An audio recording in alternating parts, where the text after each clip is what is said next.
বলতো ফাটাঙ্গি। স্যার কুত্তর ইংলিশ ডগি।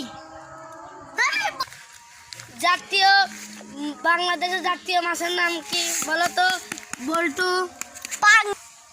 পাঙ্গাস। কারণ কি?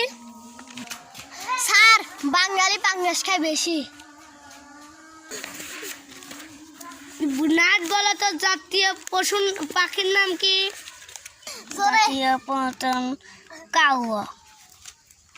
কারণ কি? কাউয়ায় বেশি লেয়া যায়। জনি সিং বলো তো জাতীয় পশুর নাম কি?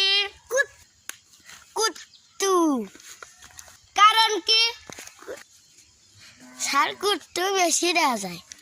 শালা ছাত্ররা যে হইছে না, এই তোরা